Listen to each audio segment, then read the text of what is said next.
Okay, this KOINE session, KOINE counsel session, involves a teaching of Jesus in Matthew 18. And I've got this article that I'll upload under there. That is my son, Will. He does all the computer work. He has no content, but he's very good at working on computer.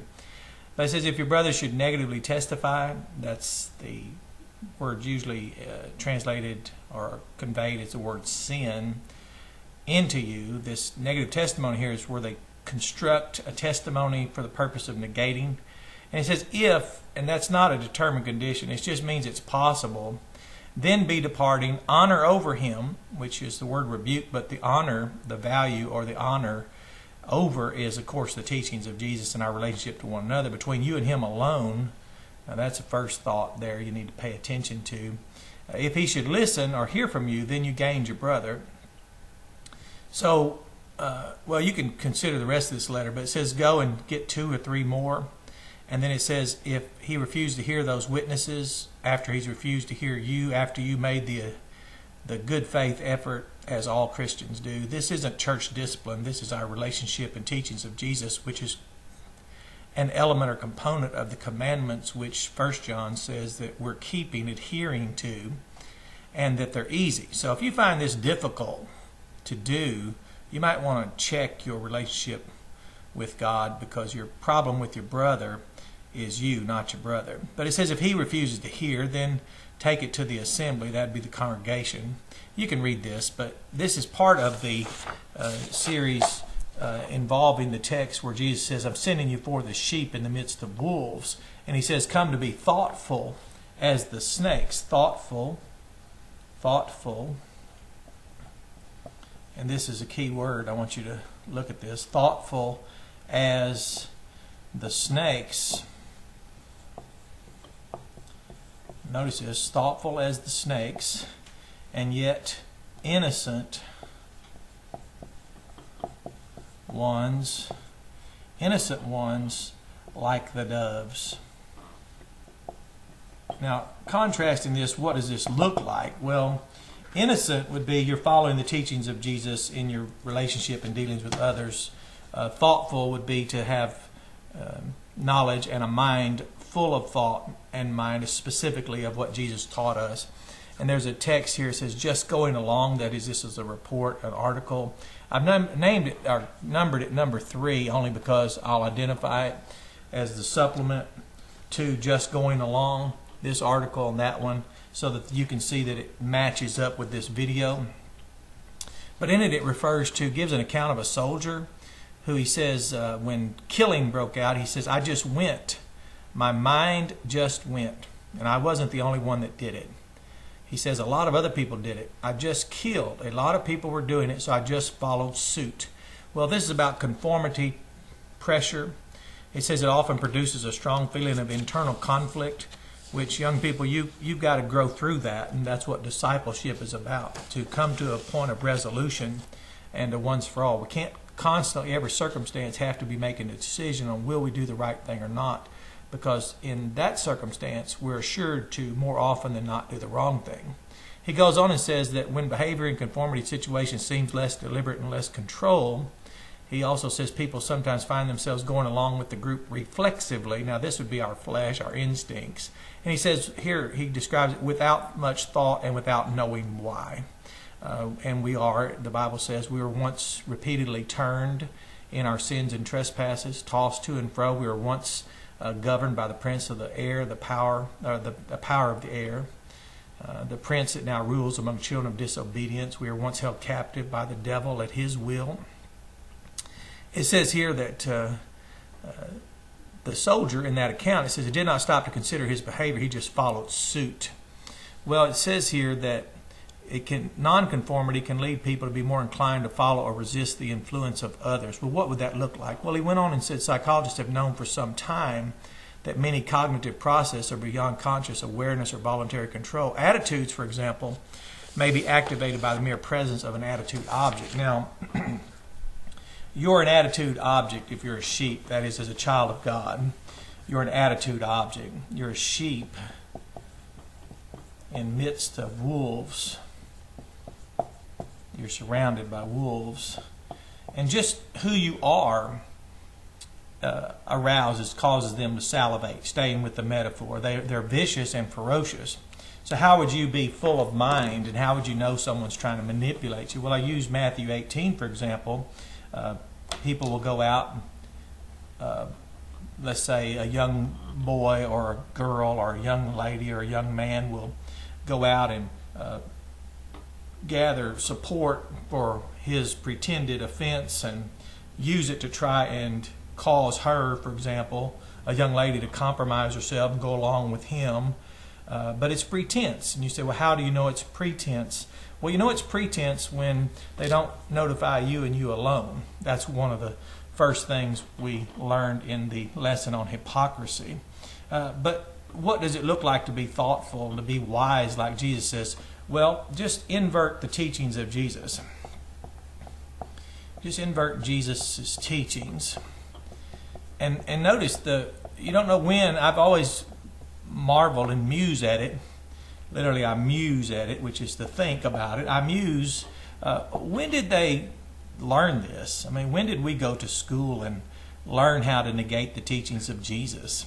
I've asked people when they would bring up something and be very adamant about it. I said, I don't remember discussing that in Sunday school. When did people learn to pretend? And this is with reference to be offended, for example. And we know they're pretending because they go and tell many others sometimes. Now, I laugh about it because I'm trained. I'm not in an internal conflict. They tell many others. Too many people's lives depend on me as a shepherd to be silly enough to not understand how to discern, to judge thoroughly. But they tell many others, and then, after they have it all worked up, they then notify the person that they accuse, which means to categorize. The one they're accusing to all these other people of having offended them, which is, it's silly. But now this is people, girls have been compromised, guys have been manipulated by girls, men and women have manipulated each other. But when did they learn this? Well, we're born with this. It's called sin. It's in us. It's our nature. I tell people all the time, it's not your fault, it's your nature. It's your nature. See, sin nature. There it is. It's your nature. So I tell people, you're just, until you're born from above, until you trust, unless you have parents and someone around you to cause you to externally conform, which is what we do in instruction. As we raise as children, we have parents that keep us on the straight and narrow, but not from within do we do that. We have not yet received a new mind, new heart, new spirit. We're not yet born from above, and we're certainly not those who follow the teaching of Jesus from within, that new spirit that he gives us. But let's go on. What are these other teachings? Well, there's people that will pretend to not mind a board in their eye. It's amazing, and I watch this all the time. We've had people come our way, but it's really not a good church to come to if you want to use the world's ploys and invert the teachings of Jesus, because we've been discipled now for years and years, and I've attended this congregation since I was 17, and we've outgrown all this nonsense. So we now are able to be thoughtful as the snakes while being innocent as the doves. So we don't have to pervert or invert the teachings of Jesus, negate them. But we have a person who was involved in the sponsorship of an event, which he was then criticizing people who participated in the very event that he was involved in the sponsorship of. He wanted to pluck their splinters. Their splinters, you see. But he didn't want to dislodge the board in his eye, which is hilarious, except that it hurt a lot of people. People that aren't shrewd as the serpents, thoughtful, and then innocent as the doves, they can be hurt real quickly because they don't understand what's happening to them. They don't understand how even in a church it can be more likely that people would construct a negation against you, which is not possible according to the teachings of Jesus, that a person could be born from above. It's difficult enough when people admit they have a hard time forgiving someone, but then to find religious people, which they're all over, self-righteous people, who will generate a sin against you. And I laugh because you young people need to know that if you want to know how to be smart, then know the teachings of Jesus. He'll tell you very quickly in his lessons that when someone goes out and doesn't come to you and you alone, or you're the last one to find out, first of all, at least you know they're pretending, and you don't want to have a relationship with an unjust person. That would be a situation where you'd be unequally yoked. Our church doesn't progress by covenanting together with people that don't observe the covenant. Those are covenant breakers, the book of Romans says. You don't want to be unequally yoked, especially you young ladies and young men when you're looking to date someone. If it starts out as manipulation, it's not the teachings of Jesus, and it's not a relationship that's just or healthy for you. And you can be assured of one thing: it will just progressively go downward and diminish you. Christ builds up, edifies those whom he calls out. So, other teachings of Jesus have the one where you're subject to a rebuke. You tell the brother, he repents, you reconcile. You have the one where a person, pretentious judgment, where they have a board sticking out of their eye. You have one where he talks about how we should treat each other, as far as our eyes should not be used to target someone, for example, target someone's wife, which is one of the big lessons, or this would be your special friend that you're trying to become more acquainted with, a relationship that's developing prior to your marriage. We're not to take our eyes and target that person, the boy or the girl or the young lady or the young man, and then intend after that to take our hand, extend our hand to take that person away. And of course he even mentions their feet. He said you're better off to dismember hand, pluck eyes, cut off feet before you target the person that's so dear to someone else. And that would stop what we know today as this serial dating, serial monogamy, exponentially increased divorce rate. In the 60s and 70s, divorce rate was increased by, I think it was 287%, something like that, if that's even possible. It's such an astronomical number. But people have we're all born with the ability to just do the opposite of what Jesus said. So if you ever want to know, well, what did the Pharisees' Bible look like? Because Jesus said they never read the Scriptures. That word read is to know upwardly. It never came off the page for them. It never lifted and made it off the page for them. But what does the Pharisees' Bible look like? We'll just take everything Jesus said and negate it and write it in reverse. For example, take the one about if your brother might negatively testify against you, go to him and him alone. Well, then what you can do is say, even if he doesn't, I'll say he did. Then I'll go out and tell as many people as I can. Then after I get it all worked up, I'll then lower the boom on them. Well, that can hurt a young person. It can be disappointing for an adult. Don't get me wrong. It's only disappointing because then you realize someone's on the broad way to destruction, and yet they've been right there in the midst the whole time. And it's very embarrassing for people when they're disclosed or outed. As Jesus said, he removed the cloak. It says in John, in the English, cloak, that's a word, excuse. He said he removed the excuse for their negative testimony, or the negation of his testimony, his teachings. He said by speaking to them. So he spoke the truth to them, took the excuse away. Well, I've never seen anyone who's outed by Christ's words. And when I apply the teachings, because I won't go along, I'm not on the broad way. I am asked and invited often to go along on the broad way. But when I don't participate, I take the excuse away by speaking the teachings of Jesus. And I've not found anyone yet who's willing to break the teachings of Jesus, willing also then to repent.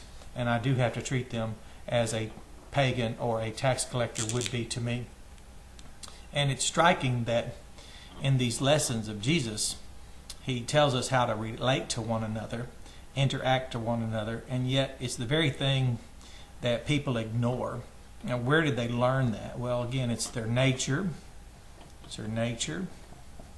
And you can look that word up. It's from the word natural. It's not a good word, but anyway, it's our nature. And that's our problem. So how do we overcome that? Well, the gospel. The gospel. Then we believe that. That's the simplest form of action, by the way. Simplest form of action. Simplest form. And then we're born again. And in this dispositional or born again, born from above, a lot doesn't change except in relationship to fairness and justice and in relationship to the teachings according to which you then live. People won't see an outward change necessarily in the sense of physiologically. Now they'll notice, however, that you are a husband to your wife, a father to your children, a brother to your brother. You young people, you'll be actually conducting according to teachings that are foreign to them. They're not inside them. That is written on their hearts, so they won't be aware of that. So that's enough. Here's the article that I'll post, and you can read it. And then, of course, here's the article on just going along. And this is what a lot of people do. And once they're outed, I've never seen anyone actually be able to retain their base of operations in our church, or not since I've been there, and since we have so many disciples now that are thoughtful as the snakes and innocent as the doves. We're just too smart, and you should be too. And then as you become and grow in that grace and knowledge, and as the Spirit of the Lord continues to conform you to Christ's image, you won't even suffer the mental angst and devastation that comes from how sensitive the world is and how concerned they are about what other people think about it. I can tell you young people right now, the biggest thing I find disappointing is when I find a young person worried so much about what people think about them. You need to know that people don't think about you, and people that cause you to be concerned about what they think aren't thoughtful of you. They're trying to manipulate you and use you. So that's enough for this. That's plenty of information. Read those articles and read them while you accompany this video.